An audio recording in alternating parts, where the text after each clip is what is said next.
नमस्कार मित्रों, JNU Renaissance online platform पर आपका स्वागत है। मित्रों, कुछ विद्यार्थियों की ये मांग थी कि सर फर्स्ट ग्रेड का जो हिंदी का सिलेबस है उसे आप थोड़ा डिस्कस कर दें और ये बता दें कि किस टॉपिक से कितने सवाल हमारे परीक्षा में आने हैं और किस प्रकार से हमें उसे तैयार करना है। उस संदर्भ में मित्रों आज हम बात कर रहे हैं आरपीएससी फर्स्ट ग्रेड का जो सेकंड पेपर है हिंदी का, उसकी प्रारूप, उसकी जो समझने के उसके जो पक्ष हैं वो क्या होने चाहिए और किस टॉपिक से कितने प्रश्नों का दबाव बन रहा है।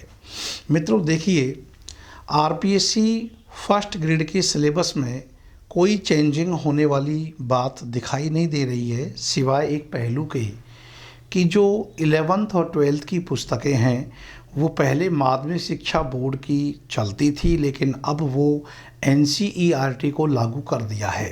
बस वही एक जो पक्ष है वो आपका बदलेगा, शेष सिलेबस में बदलने की कोई संभावना कहीं से भी नहीं है। आप देखिए, ये है आपके आरपीएससी फर्स्ट ग्रेड का सिलेबस जो पेपर सेकंड हिंदी का है।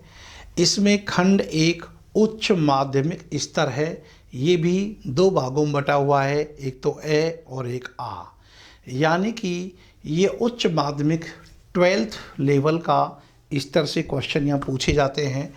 और इसमें अपठित गद्य, अब देखिए प्रश्न क्या होंगे इसमें, जो आप ये देख रहे हैं अपठित गद्य, इस अपठित गद्य से ज्ञान और अर्थ ग्रहण से संबंधित प्रश्न आते हैं। कई बार अपठित गद्यांश आता है, कई बार वो गद्यांश ना पूछ करके अपठित पद्यांश पूछ लेता है, लेकिन इन दोनों में से एक जरूर आता है, गद्यांश आए या पद्यांश आए। और गद्यांश पद्यांश के उत्तर वो भाव के स्तर पर आपको देखने पड़ते हैं, सीधे सीधे शब्दार्थ से उसका उत्तर मिलान करके हम गलती कर देते हैं। उसकी हम बड़े स्तर पर प्रैक्टिस भी करेंगे। वैसे आपको जानकारी मिल चुकी होगी कि ऑनलाइन और ऑफलाइन दोनों ही प्रकार के बैच हिंदी साहित्य में भी और इतिहास में भी हमने ओपन कर दिए हैं। देखिए, जो अपठित गद्यांश और अपठित पद्यांश है, इन दोनों में से कोई एक आएगा और वो उनमें से आप मान के चलेंगे यहाँ कि 4 क्वेश्चन आपको न्यूनतम रूप में बनाने हैं। कई बार 4 की जगह 5 क्वेश्चन भी गद्यांश पद्यांश से पूछ लेते हैं, लेकिन 4 क्वेश्चन इस गद्यांश या पद्यांश में से आपसे पूछे जाएंगे।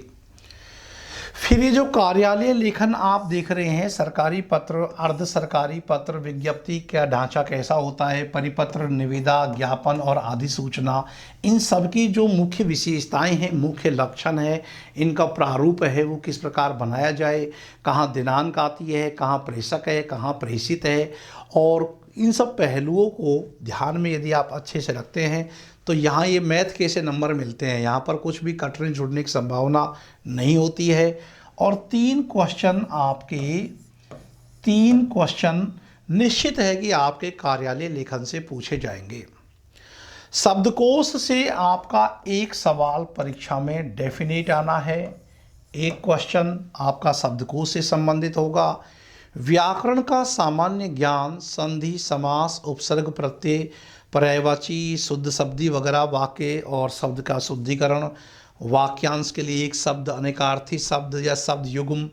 यहाँ ग्रामर से आप देखेंगे लगभग 15 या 16 क्वेश्चन, 15 या 16 क्वेश्चन आपकी फर्स्ट ग्रेड की परीक्षा में यहाँ से पूछे जाते हैं। सेकेंड ग्रेड में ग्रामर के सवाल थोड़े बढ़ जाते हैं, उनकी संख्या 35 से 40 तक हो जाती है, लेकिन फर्स्ट ग्रेड में ग्रामर के 15-16 क्वेश्चन आते हैं। और फिर आप ये जनसंचार के प्रमुख जो माध्यम और जनसंचार संबंधी जो लेखन प्रक्रिया है और पत्रकारिता है, इससे जुड़े हुए कम से कम 3 क्वेश्चन आपकी परीक्षा में आने हैं। और इधर ये जो खंड ए का अंतिम टॉपिक बच रहा है कि कविता, कहानी, वार्ता, रिपोर्टाज, डायरी विषयक ज्ञान, इससे जुड़े हुए 3 क्वेश्चन आपकी परीक्षा में आएंगे। मित्रों, ये है क्वेश्चनों का एक बंटवारा। तो यहाँ पर आप जो देख रहे हैं कि खंड एक का जो ए खंड है, इसमें से हम कितने क्वेश्चनों की बात कर रहे हैं? 4 और 1 5, 5 और 3 8, 8 और 3 11, 11 और 3 12, 13, 14 क्वेश्चन। तो मैंने आपको बताया कि इन टॉपिकों से 14 क्वेश्चन और ग्रामर से आप 16 जोड़ लेंगे तो 14 प्लस 16, अब यहाँ आपके 30 क्वेश्चन का मैटर तो ये हो गया। यानी कि आपका अपठित गद्यांश, अपठित पद्यांश, कार्यालय लेखन, शब्दकोश, व्याकरण का सामान्य ज्ञान और जनसंचार के प्रमुख माध्यम, तत्संबंधी लेखन और सृजनात्मक लेखन के पहलू, जिसमें कविता, कहानी, कैसे एक अच्छी वार्ता लिखी जाए, रिपोर्टाज की क्या विशेषताएं हैं, डायरी लेखन की कौन सी प्रमुख विशेषताएं हैं, इनसे सबसे जोड़ करके हमारे कितने क्वेश्चन बनते हैं? 30 क्वेश्चन। तो यहाँ से आप जो खंड ए है इसमें और ये जो आप 7 बिंदु देख रहे हैं, यहाँ से आपकी परीक्षा में 30 क्वेश्चन आने हैं। इसके बाद माध्यमिक शिक्षा बोर्ड राजस्थान अजमेर के नवीनतम सत्र के पाठ्यक्रम में, पर मित्रों मैंने अभी आपको बताया कि चूँकि ये सिलेबस जो अब तक साइट पर पड़ा हुआ है उसको हम आपको दिखा रहे हैं। अब इसमें जो नया आपकी विज्ञप्ति जो नवंबर में आने वाली है स्कूल लेक्चरर की, उसमें ये बदल जाएगा। माध्यमिक शिक्षा बोर्ड राजस्थान अजमेर, इसकी जगह शब्द का प्रयोग होगा NCERT। NCERT के नवीनतम सत्र के पाठ्यक्रम को इसमें शामिल किया जाएगा और इसमें 4 पुस्तकें हैं आपके 11th में और 4 पुस्तकें हैं आपकी 12th में। टोटल गद्य पद्य की मिलाकर 8 पुस्तकों का आपको अध्ययन करना है। और मित्रों इन 8 पुस्तकों से आपका जो नंबर ऑफ स्कोर बनेगा क्वेश्चन का वो है 25 क्वेश्चन, जो बहुत महत्वपूर्ण है। अब आप समझ सकते हैं कि यहाँ ये बिंदु जो खंड 1 का 1 से लेकर 7 तक के पॉइंट हैं वो आपको 30 क्वेश्चन दे रहे हैं, जबकि अकेले आपकी गद्य पद्य की पुस्तकें वह आपको 25 क्वेश्चन दे रही है। इस प्रकार ये जो खंड आपका 1 है जो उच्च माध्यमिक स्तर का है, यहाँ से आपके 55 क्वेश्चन आने हैं। और यदि आप अंक की बात करेंगे तो प्रत्येक एक क्वेश्चन 2 नंबर का है, तो ये आपका 110 अंक का मैटर हो गया। एक एक क्वेश्चन हमारे लिए महत्वपूर्ण है। यहाँ से ऐसा एक भी सवाल नहीं है जो आपसे बचकर या आपसे वो छूट सके। नहीं छूटने की संभावना आपको प्रबलता से बना लेनी है। एक भी क्वेश्चन आपका निकल कर नहीं जाना चाहिए। एक एक पॉइंट की लड़ाई होती है। ये ऐसा इसमें कोई जीएस तो है नहीं है कि अनंत फैलाव है, कहाँ से कोई चीज़ सवाल आगे से पूछ लेंगे। किताबें आपकी हैं एनसीईआरटी की तो फिक्स एक भाई 8 क्वेश्चन है। कोई भी पाठ को आप हल्के में मत लो। 2 बैलों की कथा है, अरे वो तो पढ़ रखा है हमने, एक कहानी है, नहीं। आपको पता होना चाहिए कि वह एक प्रतीकात्मक कहानी है, वह विचार प्रधान कहानी है।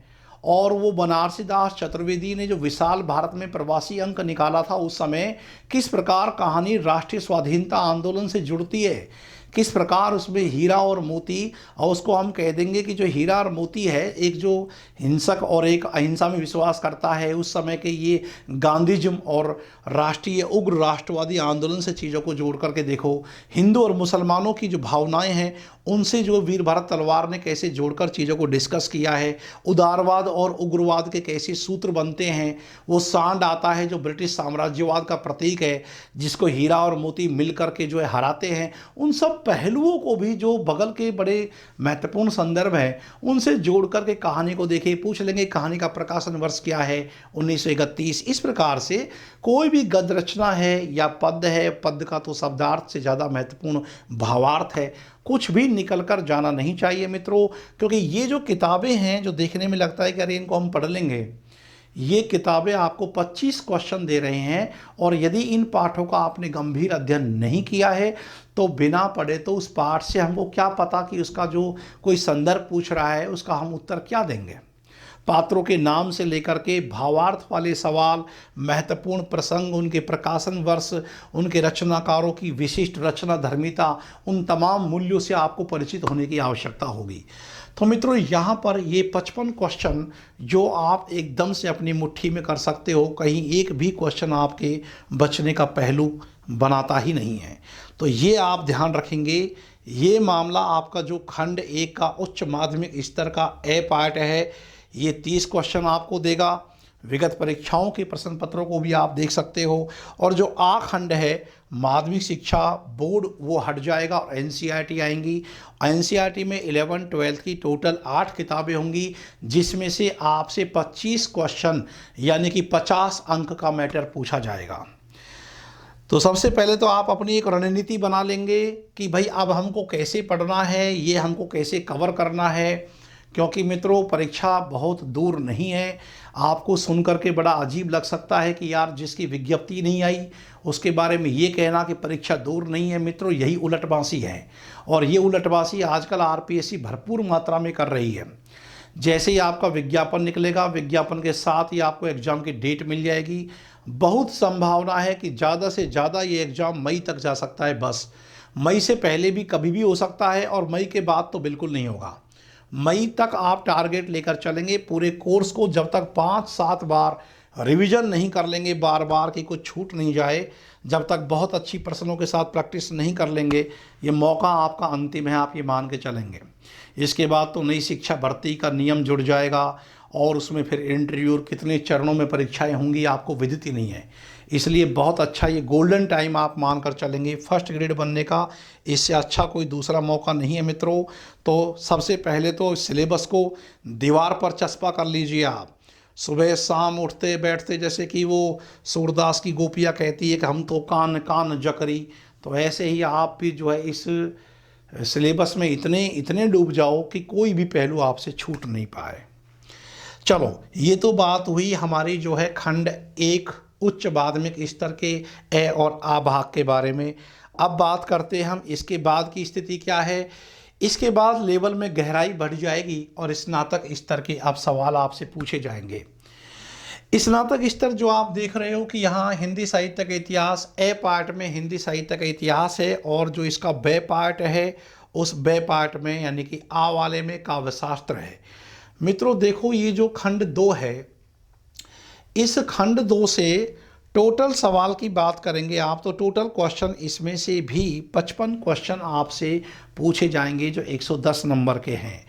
इसमें से जो हिंदी साहित्य का इतिहास है, इसमें आप देखेंगे कि न्यूनतम आपसे 45 क्वेश्चन तो परीक्षा में पूछे ही जाएंगे, और ये न्यूनतम है। कई बार ऐसे करते हैं कि जो इससे पहले खंड 1 गया था जिसके बारे में हमने कहा 55, उस 55 को वो 45 तक सीमित कर देते हैं और इसको 10 क्वेश्चन बढ़ा देते हैं, इसको 55 तक भी कर देते हैं कई बार। पर यदि ये अपनी शक्ति बढ़ाएगा तो शक्ति कहाँ से खींचेगा? खंड 1 से खींचेगा। खंड 1 में कहीं कटौती करेंगे, जैसे एनसीईआरटी की पुस्तक से 25 सवाल ना पूछ करके 20 सवाल पूछ लिए और इसमें 5 क्वेश्चन बढ़ा दिए। पर इतना तय है कि इसमें 45 क्वेश्चन से कम तो एक भी सवाल नहीं आता है, और इनकी संख्या 55, 50, 55 तक भी पहुंच जाती है। लेकिन न्यूनतम स्कोर के साथ में हम बात करें तो इससे 45 क्वेश्चन आपसे पूछे जाएंगे। इसमें साहित्य इतिहास लेखन की परंपरा से लेकर के प्रमुख इतिहासकार, इतिहास ग्रंथ, काल विभाजन, नामकरण और चारों आपके कालखंड, वहाँ के महत्वपूर्ण रचनाकार, रचना परिचय, वो तो सब देते ही हैं। इसमें आप ये मान के चले कि 45 क्वेश्चन आपसे पूछे जा रहे हैं, तो इस 45 में से 15 क्वेश्चन तो आपके ऐसे होंगे जो कि तथ्यात्मक होंगे। तथ्यात्मक सवालों को राजस्थान का प्रत्येक विद्यार्थी सही करता ही है। सबको पता है कि भाषा भूषण किसकी रचना है, कवित रत्नाकर किसकी रचना है, विज्ञान गीता को किसने लिखा है। कंपटीशन तब बढ़ जाता है। अब आप इसमें से 45 में से 15 क्वेश्चन कम कर लेंगे तो बचे 30 क्वेश्चन। 30 क्वेश्चन आपके आएंगे साहित्य के इतिहास में से, वो होंगे अवधारणात्मक, प्रवृत्ति मूलक, विश्लेषण परक सवाल होंगे, और ये आपकी मेरिट को अंतिम रूप से प्रभावित करते हैं। ये 30 क्वेश्चन जब आपसे पूछेंगे कि सिद्धनाथ साहित्य में कौन सी एक विशेषता असमान है, जैसे पिछली बार क्वेश्चन आ गया कि सिद्धों के रचना धर्मिता का कौन सा एक अनिवार्य पहलू नहीं है, दोहा कोश और चर्यापदों की भाषा एक ही है, वो गलत था, उसमें वो छटवाया।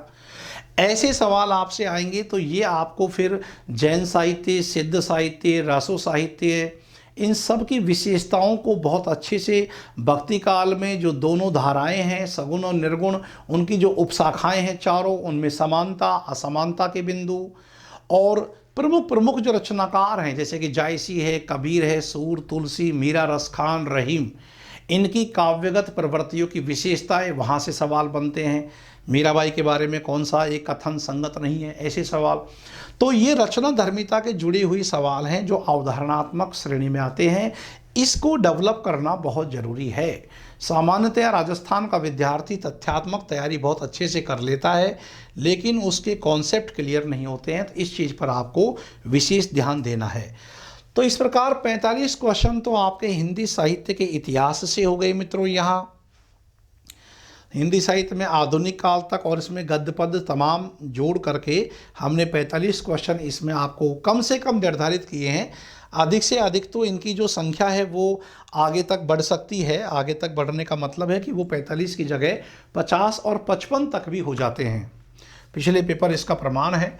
फिर ये काव्य शास्त्र जो आ पार्ट में लगा हुआ है, काव्य शास्त्र आप जो देख रहे हैं मित्रों, इसमें आप ध्यान रखेंगे कि जो काव्य शास्त्र के पहलू हैं इसमें से आपके कम से कम 10 क्वेश्चन पूछे जाएंगे।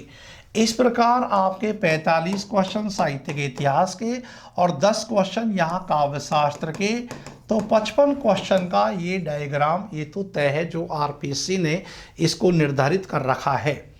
शब्द शक्ति, अलंकार, छंद, निर्धारित काव्य गुण और रस, इनमें से जुड़ी हुई 10 क्वेश्चन, जिनमें से आप ये मान के चलेंगे कि 4 क्वेश्चन तो आपके इस काव्य रस से संबंधित ही होंगे।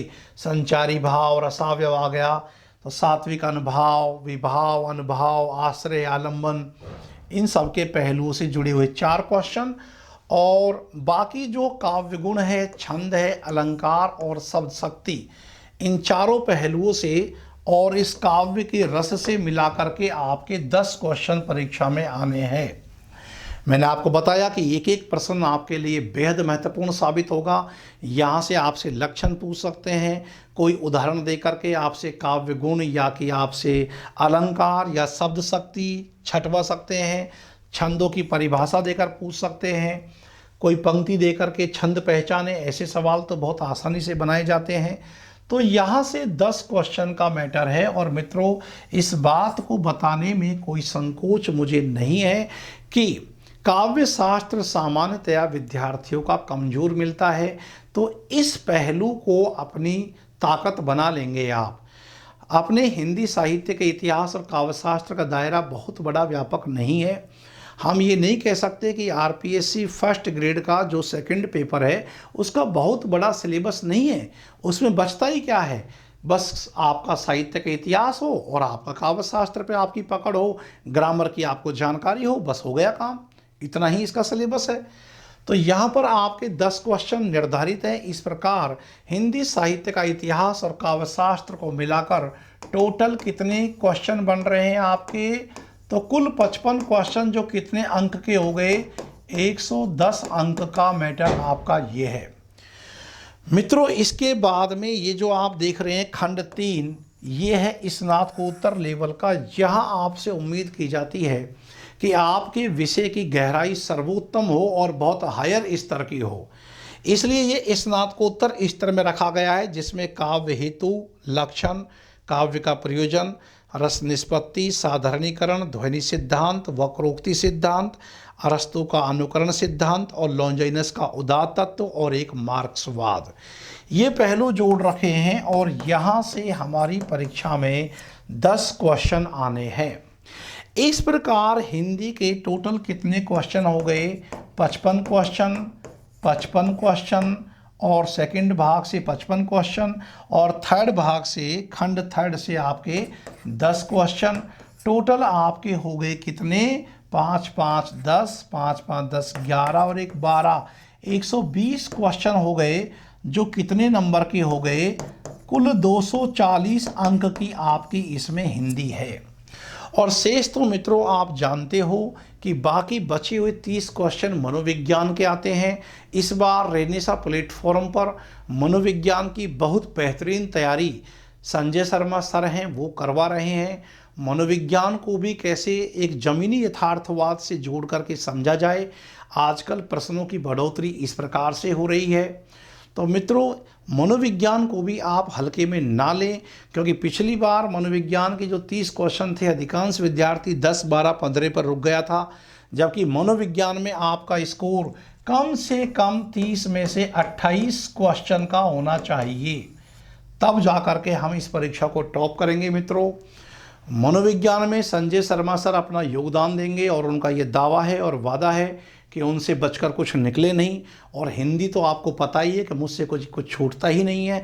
तो इस प्रकार जब हमारी संपूर्ण रणनीति में 150 क्वेश्चन का हमारा टारगेट है, ये आरपीएससी पूछेगी अपने 150 क्वेश्चन, और हमने ये प्रण कर लिया है कि किसी भी कंडीशन में हम 140 क्वेश्चन से नीचे आने ही नहीं देंगे, ऊपर चाहे कितने आ जाओ। अब यदि आपने 140 क्वेश्चन को हासिल कर लिया है तो इसका जो फर्स्ट पेपर है वो आपको बिल्कुल परेशान नहीं करेगा। आप उसमें 25-30 भी क्वेश्चन बना दोगे तो भी उसमें टॉप कर जाओगे। तो मित्रों इस प्रकार इस रणनीति के साथ में आपको पढ़ना है। मनोविज्ञान के भी जो एक एक पॉइंट है, देखिए मनोविज्ञान के सिलेबस में ये निर्धारित कर रखे हैं बिंदु। शैक्षिक मनोविज्ञान, शिक्षा शास्त्र, शिक्षण अधिगम सामग्री और कंप्यूटर सूचना तकनीकी के साथ में आपसे यहाँ 30 क्वेश्चन पूछे जाते हैं, जिसमें शिक्षण अधिगम में मनोविज्ञान का महत्व सबसे पहले तो आपको ये पता होना चाहिए। अधिगमकर्ता का विकास, किशोर अधिगमकर्ता में किस प्रकार से विकास होता है, शिक्षण अधिगम क्या है, और किशोर अधिगमकर्ता प्रबंधन के बारे में आपको पूरी जानकारी हो। ये संवेगात्मक बुद्धि और सब संवेगात्मक विकास क्या चीज़ है। किशोर अधिगमकर्ता के लिए अनुदेशनात्मक व्यूह रचनाएँ, ये आपका टॉपिक का हिस्सा है। और आपका छठा पॉइंट है सूचना संप्रेषण तकनीकी, शिक्षा शास्त्र समाकलन। तकनीकी से ही आपको लग रहा होगा कि यहाँ इसमें कंप्यूटर और आईसीटी सब चीज़ों का इसमें हमको अध्ययन करना है। 30 क्वेश्चन का टारगेट यहाँ आपको करना है कि हम अधिक से अधिक हासिल करें। टोटल 150 क्वेश्चन में से 140 का स्कोर आपको इस संकल्पना के साथ अध्ययन करना है कि नेगेटिव मार्किंग यदि हमारी अव्वल तो हो ही नहीं, और यदि हो जाती है गलती से भी तो भी काट पीट करके हमारे 140 क्वेश्चन से कम सही नहीं होने चाहिए। कैटेगरी आपकी चाहे जो हो, चाहे हम एसटी में है, एससी में है, ओबीसी में है, जनरल में है, हमको यही मानकर तैयारी करनी है कि हमको 140 तो प्राप्त करना ही करना है। और मित्रों यदि संकल्पना के साथ आप जूझ गए तो पूरा खेल 4 से 5 महीने का है। सिलेबस हमारा उतना बड़ा तो ये नहीं है, लेकिन एनसीईआरटी के पाठों के साथ जुड़ जाता है तो ये सिलेबस बहुत बड़ा हो जाता है। कई विद्यार्थी मुझसे पूछते हैं कि सर ऑनलाइन क्लासेज हम जब ज्वाइन करेंगे तो उसमें कुल कितने घंटे की क्लास होगी। मित्रों वैसे तो हमारा ये पूरा कोर्स 300 घंटे में ही सिमट जाता है, लेकिन एनसीईआरटी की 8 किताबों को जब हम पढ़ते हैं तो तकरीबन 2 से घंटे का वो मैटर है। टोटल 500 घंटे की मैं क्लास मानकर चल रहा हूँ, चाहे ऑनलाइन हो या ऑफलाइन हो। 500 घंटे आपको अध्ययन करने हैं और 500 घंटों को अध्ययन करने के पश्चात आप निश्चित रूप से 140 प्लस क्वेश्चन के भागीदार होंगे। बाकी तो कोई भी कितना ही बड़ा प्रोफेसर क्यों ना हो और कितनी ही वो बड़ी बड़ी बातें क्यों ना कर दे, लेकिन वो हम सब जानते हैं कि अधिगम की इस प्रक्रिया में हम एक तरफा है। पूर्णता आपसे ही प्राप्त होगी, पेपर आपको ही देना है। अध्यापक अपना सर्वोत्तम कार्य करता है। अध्यापक वो ये करता है कि वो अपने विद्यार्थियों को सही दिशा निर्देश देता है, पढ़ने के लिए सही मैटर देता है, विद्यार्थियों में इस अप्रोच को डेवलप करता है कि क्वेश्चन किस प्रकार से कहाँ से आने वाले हैं, ये समझ स्वयं विद्यार्थी की बन जाती है, तब वो अपने आप बहुत अच्छा कर पाता है। बाकी तो पूरी दुनिया जानती है, आप जानते हो, मैं जानता हूँ कि हम सिर्फ पढ़ाते हैं, हम तो दिशा निर्देश देते हैं, उस दिशा को फॉलो तो आप ही करते हो। यदि आपका स्वयं अध्याय कमज़ोर है तो ये निश्चित है कि आपको सफलता मिलने में बड़ी दिक्कत आएगी। पारिवारिक परिस्थिति है, कई बार प्रकार से वो भी हमको डाउन करती है, हमारे मॉरल को भी डाउन करती है, हम मकड़ी के जाले की तरह उसमें उलझे भी रहते हैं। इन तमाम घरेलू चीज़ों पर, अपने मस्तिष्क की अशांति पर आप स्वयं विजय प्राप्त कीजिए और उसके बाद जैसे कि मेरा विद्यार्थी तो मुझसे ये बात कहता है कि सर चाहे आप 20 घंटे एक्स्ट्रा पढ़ा दो, फालतू पढ़ा दो, हमें उसमें दिक्कत नहीं है, लेकिन आप जो पढ़ाओ उसमें से बाहर कुछ नहीं आए, बस हम यही चाहते हैं और इस पर हम अपना सर्वोत्तम प्रयास करते हैं। वो चाहे पहले स्कूल लेक्चर का पेपर हुआ हो, या इस बार कॉलेज लेक्चर का हुआ हो, या इस बार भावी स्कूल लेक्चरर जो होने वाला है उसकी बात हो, हम इस बात में पूरी ईमानदारी रखते हैं। हम कोई दावा और गारंटी, एक गारंटी बैच की बात नहीं करते, सब बकवास की बातें हैं। मनुष्य के जीवन की गारंटी नहीं है। हम तो इस बात की गारंटी देते हैं कि आपने क्या हमारे ज्ञान को आत्मसात कर लिया। आप कहोगे कि सर हाँ इस बात की गारंटी है हमारी, तो फिर इस बात की गारंटी है हमारी कि टॉप 10 में फिर आपका ही नाम आ रहा है। पास फेल होना तो दूसरी बात है, टॉप 10 का मतलब होता है टॉप 10। आप इतनी अच्छी तैयारी कीजिए, बहुत अच्छी सीटें आ रही हैं। सुनने में आ रहा है कि 1300 से लेकर के 1500 सीटों के बीच में कुछ सीटें आपके फर्स्ट ग्रेड आरपीएससी की है। और ये भी तय है कि सरकार बहुत विलंब ना करे तो नवंबर के एंड तक वो वैकेंसी को डिक्लेयर कर ही देगी। लेकिन वैकेंसी की हमको बहुत आतुरता या प्रतीक्षा नहीं होनी चाहिए, क्योंकि ये तो शाश्वत सत्य है। इस बात को तो जर्रा जर्रा जानता है कि जाती हुई सरकार है, वैकेंसी तो निकालेगी ही। हमको उत्सुकता इस बात की होनी चाहिए कि हम 145 ला रहे हैं या हम 140 बना रहे हैं, क्योंकि ना तो इस बात में कोई डाउट है कि इस वर्ष वैकेंसी आ रही है, और ना ही इस बात में कोई डाउट है कि 2022 में इसका पेपर हो रहा है और 2022 के एंड तक इसका रिजल्ट आके इसकी नियुक्ति हो जाएगी। जब इन चीज़ों में डाउट नहीं है तो फिर किसकी प्रतीक्षा, किसका इंतजार। इसलिए आप अपनी किताबों को ले आओ और अपने अध्ययन की प्रक्रिया में ऐसे डूब जाओ जैसे राहुल सांकृत्यायन वो ल्हासा की ओर जो यात्रा वृत्तांत का एक टुकड़ा लगा हुआ है, जो कहते हैं, लिखते हैं कि मैं अब किताबों के भीतर था। तो अब समय आ चुका है कि आप अपने परिवेश से निकलकर, आप अपने भौतिक सीमाओं से निकलकर आप अपनी किताबों के अंदर आ जाओ। क्योंकि मित्रों इसमें कोई दोहराए नहीं है कि जो शाश्वत सत्य हैं वो पुस्तकें हैं, इनका ज्ञान है, इन्हीं से हमारी पहचान बनती है और इन्हीं के माध्यम से हम भौतिक रूप से अपनी संपन्नता को भी प्राप्त करते हैं। तो मित्रों आप जो सपना देख रहे हैं उस सपने को खरा बनाना बहुत मामूली है।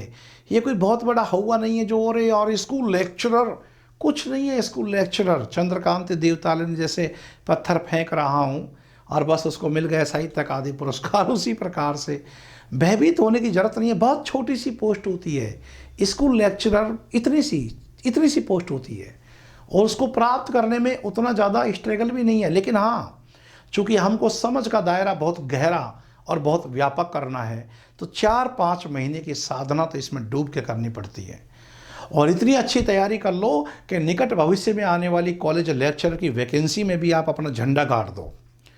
तो मित्रों ये आरपीएससी फर्स्ट ग्रेड का सिलेबस जो आपकी विशेष मांग पर मैंने इसको डिस्कस किया है कि यहाँ से हमको ऐसे पढ़ना है, इतने क्वेश्चन यहाँ से आ रहे हैं। तो कौन सा टॉपिक कितना बलवान है ये आप जान रहे हो। लेकिन कोई टॉपिक चाहे शब्दकोश से चाहे एक ही सवाल आए, लेकिन शब्दकोश की तमाम बारीकियों से परिचित होना ये हमारा नैतिक उत्तरदायित्व है। तो मित्रों इस प्रकार से अपनी रणनीति को बनाओ, अपने अंदर जोश और जुनून का संचार कर लो। इस बात से कोई फ़र्क नहीं पड़ना चाहिए कि आपने पहले कौन सी परीक्षा दी, आपने रीट दी, रीट में हमारे इतने अंक बने। रीट क्या होता है? रीट कुछ नहीं है। रीट में फेल होने वाले विद्यार्थियों को तो मैंने कॉलेज टॉप करते हुए देखा है, सैकड़ों बच्चों को स्कूल लेक्चरर लगते हुए देखा है। बल्कि मैं आपको ये भी कह रहा हूँ कि जो विद्यार्थी रीट में सेलेक्ट हो रहा है उसको कहीं न कहीं अंदर से स्थिरता महसूस होगी और वो आगे बहुत बेहतर नहीं कर पाएगा। मैं इस बात को भी जानता हूँ। बहुत कम लोगों में जोश होता है कि नौकरी पाने के बाद इसको बनाए रखें। इसलिए आप पूरा की पूरा ध्यान अपने सब्जेक्ट पर लगा दो। मित्रों रीट में बहुत सारी चीज़ों का आप अध्ययन करते हो, यहाँ तो सब्जेक्ट एक्सपर्ट आप यदि बन जाएंगे तो बाकी चीज़ें तो अनुगामी आपके पीछे पीछे चलेंगी। इसलिए इन तमाम पहलुओं के साथ में अपने संपूर्ण विगत को आप साइड में रख दो और एक बेहतरीन भविष्य के निर्माण की आकांक्षा में अपने वर्तमान को इतना स्ट्रॉन्ग बना लो कि आप अपने सिलेबस के अंदर डूब जाइए। बिहारी ने कहा है कि तंत्री नाद कवित रस सरस राग तरंग अन बूढ़े बूढ़े त्रिज बूढ़े सबंग। अब हमको डूब जाना है, बूढ़ जाना है। तो एक प्रकार से कहें तो इस साधना का मित्रों चरम दौर है, चरम क्षण है। मैं आपको फिर याद दिला दूं कि मेरे ऐसे तमाम विद्यार्थी जो ये सोचते हैं कि हमने जेआरएफ फोड़ लिया, हमने ऐसे बड़े बड़े कंपटीशन पास कर लिए, हमने पीएचडी कर ली, हमारे लिए फर्स्ट ग्रेड क्या है। पिछली बार बड़े हैरानी का और अद्भुत मेरे लिए ये जानकारी का विषय रहा कि जो फ्रेश विद्यार्थी थे, जो एमए बीएड किए थे, उन्होंने रिजल्ट ज़्यादा निकाले बजाय उनके जो जेआरएफ होल्डर थे। तो मित्रों जेआरएफ को तो मैं कहता भी हूँ कि वो तो एक मीठा जहर है, 5 साल तक आपको मिलेगा और उसके बाद में कहानी ख़त्म। इसलिए समय रहते हुए अपना नियत स्थान आप प्राप्त कर लीजिए। अज्ञे की असाध्य वीणा कविता जब मैंने सबसे पहले पढ़ी तो मुझे एक प्रश्न ने बहुत हैरान किया और मैं अपने गुरु से उसका जवाब मांगता रहा, लेकिन वो जवाब मुझे यहाँ राजस्थान में नहीं मिला। बाद में पूरी ज्ञान पिपासा जेएनयू दिल्ली में जाके पूरी हुई। वो पंक्ति थी कि वो वीणा क्यों मूक हो गई। इतनी अच्छी वीणा बजी, स्वतः स्फूर्त सब लोगों ने अपने संगीत सत्य को उसमें प्राप्त किया। रानी ने अलग सुना, राजा ने अलग सुना, सभा ने, प्रत्येक व्यक्ति ने अपनी अपनी भावनाओं के अनुसार चीज़ों को सुना। फिर लेकिन वो वीणा मौन हो गई। वो बड़ा हैरानी का सबब रहा। मित्रों वीणा का मौन हो जाना अपने आप में बहुत बड़ा दर्शन है। कवि अज्ञे वहाँ कहना चाह रहे हैं कि जब तक आप अपनी सृजनात्मक ऊंचाई के क्षणों को पुनः प्राप्त ना कर लो तो अब वीणा दोबारा तभी बजेगी जब आप उस प्रियंवद केश कमली की सृजनात्मक ऊंचाइयों को पुनः प्राप्त कर सके। सर्जना के क्षण लंबे नहीं होते, लघु होते हैं। कहा भी एक जगह कवि ने कि नहीं होते कविता के क्षण लंबे नहीं होते, सर्जना के क्षण लंबे नहीं होते। तो मित्रों ये एक बार हमने जेआरएफ पास कर ली, बड़ी परीक्षा पास कर ली, नेट परीक्षा पास कर ली, तो इसका मतलब ये नहीं है कि अब हम हर परीक्षा पास कर लेंगे। इसका मतलब ये है कि कोई भी परीक्षा आप पास करेंगे तो आपको सृजनात्मक ऊंचाइयों तक जाना पड़ेगा। और असाध्य वीणा कविता हो या राम की शक्ति पूजा कविता हो, ये आपको क्या संदेश देती है? यही संदेश देती है कि साधना या सर्जना समर्पण मांगती है संपूर्ण आत्मदान के साथ, पूजा भाव से, एकांतिक मन से। और यदि हम ऐसा कर पाते हैं, अपने अहम का पूर्ण विलयन करना बहुत जरूरी है। अहम का पूर्ण विलयन जब तक नहीं आप करोगे तब तक आप मौन से महामौन की यात्रा में नहीं निकलोगे। अब समय आ चुका है जब आप अपने विषय वस्तु के साथ में एक गहरे साहित्य के समुद्र में गोताखोर बन करके उसमें से मोती चुन लें। वो समय आ चुका है मित्रों। ये एक एक दिन का समय जो जा रहा है ये लौट कर पुनः न आएगा। इसलिए मित्रों अनंत इस प्रवाहमान समय के साथ अपनी गति, अपने विवेक के घोड़े जितने दौड़ा सकते हो दौड़ा दीजिए और अपनी जीवंतता, अपनी आइडेंटिटी, अपनी अस्मिता और अज्ञे के शब्दों में कहूँ तो अपनी सृजनात्मक अद्वितीयता की विशिष्टता को प्राप्त कर लेने का ये उचित समय आ चुका है।